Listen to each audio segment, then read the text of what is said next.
Good morning, everyone. Excuse me. I am Priscilla Tennant. My pronouns are she and her, and I am one of the associate pastors here. I'm so excited to be with you this morning and to welcome our guest. We let you know last week that Ron Chelsvig would be joining us, and here he is. And this is a cover of his book, A Cup of Tea with Sadness. That he's going to read for us. So I'm really excited. And I'm going to share more with everyone a little bit about Ron and then tell you what to expect next. Because, of course, we always want our time with children to be interactive. So you kids will get an opportunity to ask questions or to share. So let me tell you a little bit about Ron. There's a really cool section in the book that says Meet the Author, which gave a lot of cool facts about Ron.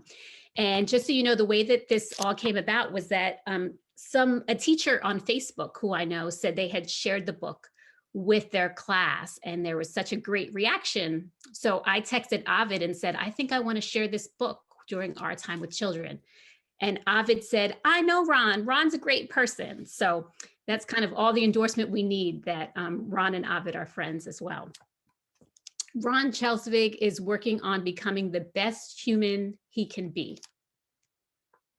Ron's work helps people open their hearts to themselves.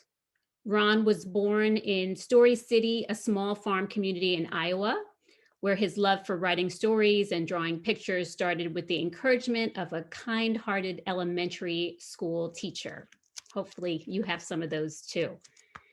He obtained a master's degree in physical therapy and has focused most of his professional life in the healing arts, working mainly with an impoverished community in the inner city. He is also an active member of a Sufi community right here in Philadelphia. Ron has always had a deep love for writing music, poetry, songwriting, photography, art, and helping people. He also bakes pies, and some of his inspirations include the Beatles, Calvin and Hobbes, and of course, Winnie the Pooh. We're so excited that Ron is with us. So here's what we have planned. Now that I've introduced you to Ron, Ron is going to share a little bit about why he wrote this book. And then he's going to do a reading of the book for us. And then we're going to invite kids to ask questions or make comments or share whatever they like. So you'll get a turn to interact with Ron. So once again, we are so excited and honored to welcome Ron to our community. Hello. It's really beautiful to see so many people. And I've been by your church many times. I've taken a lot of photographs of your church. It's so beautiful. And I used to live up in Chestnut Hill, so I walked by your church a lot. So my name's Ron Chelsvig, and yeah, I live here in Philadelphia. I'm really touched that I'm asked to read, and it is a children's book, A Cup of Tea with Sadness, but it's really a children's book for all ages. I think grown-ups get as much out of it as kids do. Kids kind of understand feelings a little bit better than us grown-ups. A lot of times when people say, when they find out I wrote a book, they're like, oh, that's so great. And then when they see it's A Cup of Tea with Sadness, they're like, why would you write about sadness? And then they read my book and they understand. But you know, part of it is I've always kind of struggled with sadness and like, what's wrong with me if I'm sad?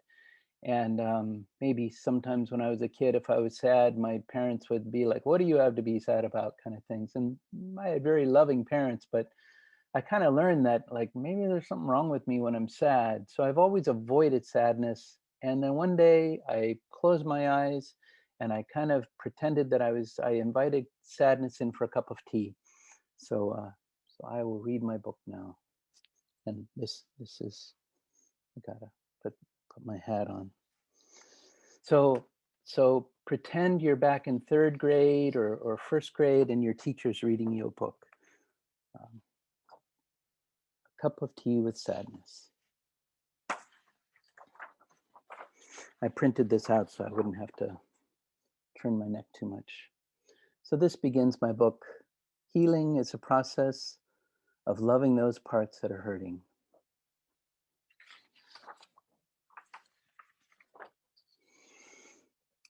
This morning I sat down and had a cup of tea with Sadness. He enjoys Earl Grey with extra honey and sweet cream, and he likes it steamy hot. It was nice to see him relaxed and sitting at my kitchen table. He doesn't often get invited in for tea, and he liked it very much. I apologize for not bringing any cookies or biscuits, he said softly.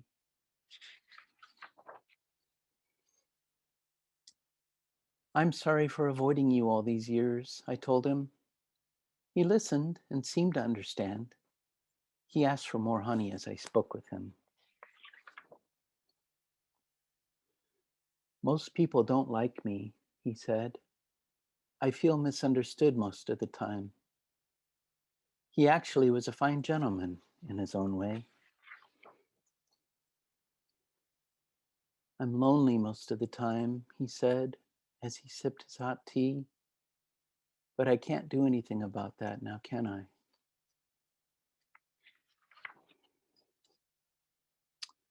He was so glad I listened to him as he talked with me this morning.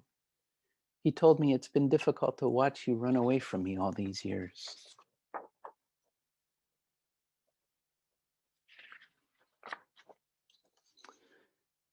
It was fascinating getting to know him after all this time. He's really quite a pleasant person, which is ironic, being Sadness and all. He was quite reserved and a bit insecure. But who wouldn't be a little insecure if most people run away from you at a moment's glance?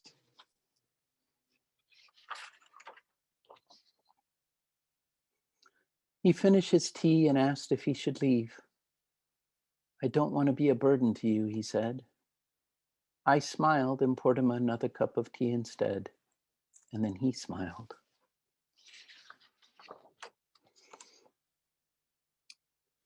He was really a very pleasant person and quite sophisticated in his own sad way, and he was careful not to make a mess as he sipped his tea.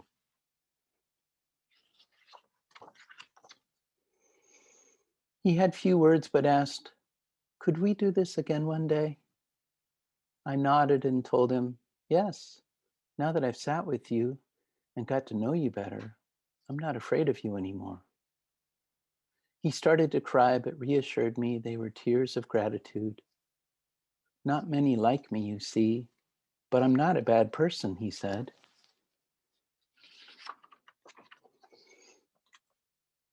He put his hand on my shoulder and smiled.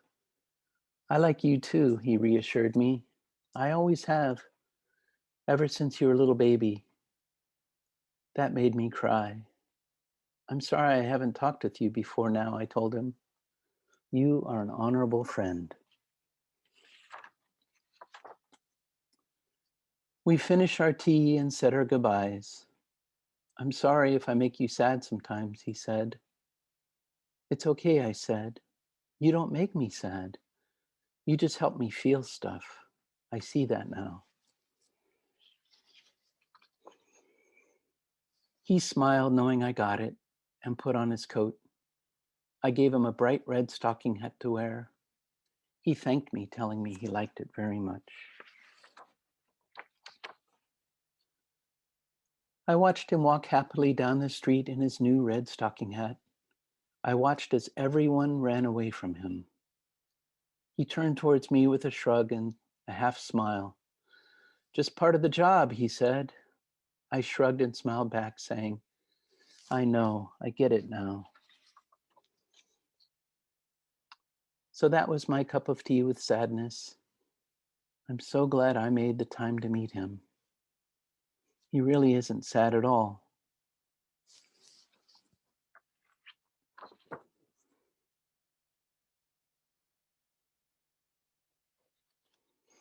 The end. Ron, thank you so much. I think our kids know how to clap over Zoom visually in case you want to put it on gallery view. That was so wonderful. It was even better than when I read it myself to hear it from you. So thank you so much for that. This is the part where we want to invite kids to interact with Ron by inviting you to make a comment about what you thought about the book, or ask Ron a question, or share anything you want with us. So we will be on the lookout and invite you to unmute as we can tell that you're trying to share with us. So let's hear from the kids.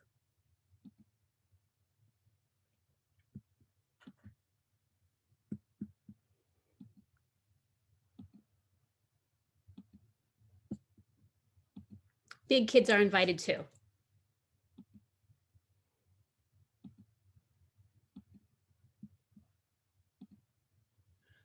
The teacher that encouraged me to write was Mrs. Luddington. And I would make her in third grade, I'd make her these little booklets with my cat pictures, and I would tell stories about my cat. And she told me she liked my stories. And that's when I started writing. I've never stopped. So cool. We have a comment here. I think it's somebody's favorite part, that when you said, I realize now you don't make me sad, you help me feel.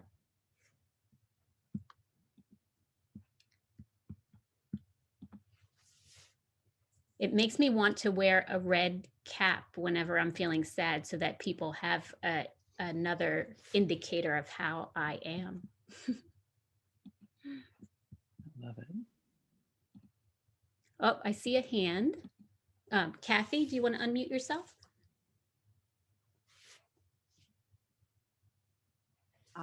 Well, yes, I responded, deeply, because my 10-year-old granddaughter lost her mother, who was only 27, about 14 months ago. And she, her name is Kay, and she will not talk about her mother at all. And she just doesn't do feelings. She just doesn't want to do feelings. It's just not her thing. And but I really could imagine reading that to her. It just seemed like it would be perfect. And I want to go get the book right away. And I'm trying to think, should I read it to her, or how should I do it? I'm just not going to send it to her. It's just beautiful. I thank you.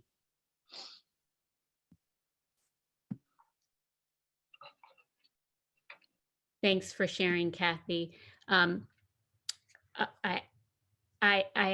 see that the Bloomquist kids have something to share with us. We'd love to hear from you. I see that hand. My sister turned 6 a day before, and wait, a whole month before, and no. Do you have anything to share about the story? Did you like the story? Yeah. Yeah. Do you ever feel sad? I feel happy. Good. Thanks for sharing how you're feeling, and thanks for wishing your sister Lucille a happy birthday. Happy birthday, Lucille. Not until August. Perfect. We're early.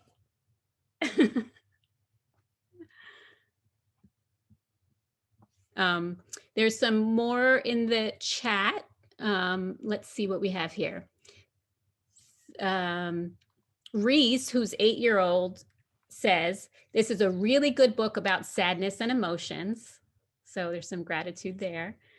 And then we have another comment. Thank you for writing and sharing about something that has definitely been a part of my experience from an early age. How wonderful to talk about this in a way that reaches children. You could share this part of our recorded worship service with someone special in your life so that they can hear Ron reading the book in his own voice, which is a great idea. What a beautiful gift for us all. Thank you, Ron. You've captured the emotion so well. This is a remarkable story. I'll find a way to integrate this story into my class from one of our teachers in our community. And then I see that Leslie has a hand up and wants to share. First of all, I wanted to thank you for this book, and it really hit home for me. I remember when I lost my mother, I started having sadness show up every morning, and she was personified. I felt as though I could literally see her, and she looked very bedraggled and neglected, and I didn't want to look at her. But eventually she kept showing up, and I would turn and kind of give her a good look. And the more I sat with her, the more beautiful she became. She had a name. And looking at your, or listening to your story about having a cup of tea with sadness, it just brought back those mornings that I would share with sadness. And it does become a realization that, yep, doesn't bring it, but helps you feel it. And I thank you for that. You're Thanks so welcome. much, Leslie. Thank you. We have, I think the Tice family wants to share, and then I see that Emma's also waiting. Tice family, you want to unmute yourself and share? Hi.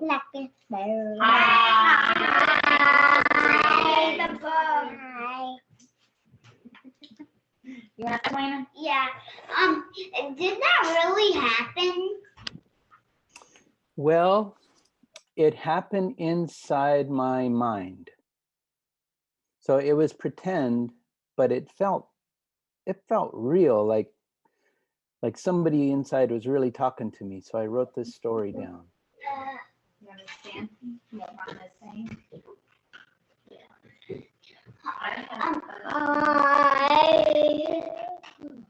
Anything else? Yeah, I have a question. What was your inspiration for the book? What was my inspiration? You know, when I talked to the sad part in me and it told me that it loved me, that just opened up my heart.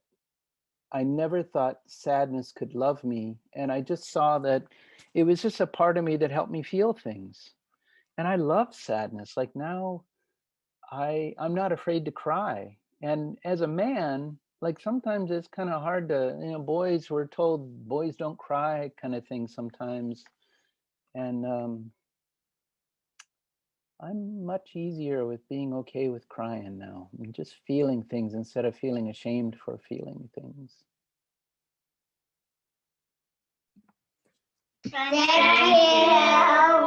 Thank you. Emma, do you want to unmute and share? So probably about like a month or two ago, we watched the movie Inside Out, and I feel like we can relate to this because in the movie they all kind of ran away from sadness and didn't let sadness take over. But then, this relates to the book because sometimes you run away from sadness, but then sometimes it's good to relate to it and be with it. Yeah. And we're many feelings, aren't we? We can be sad and happy at the same time, So, yeah. I love that movie. Thanks, Emma. Christy McCourt's kids, are you still hoping to share?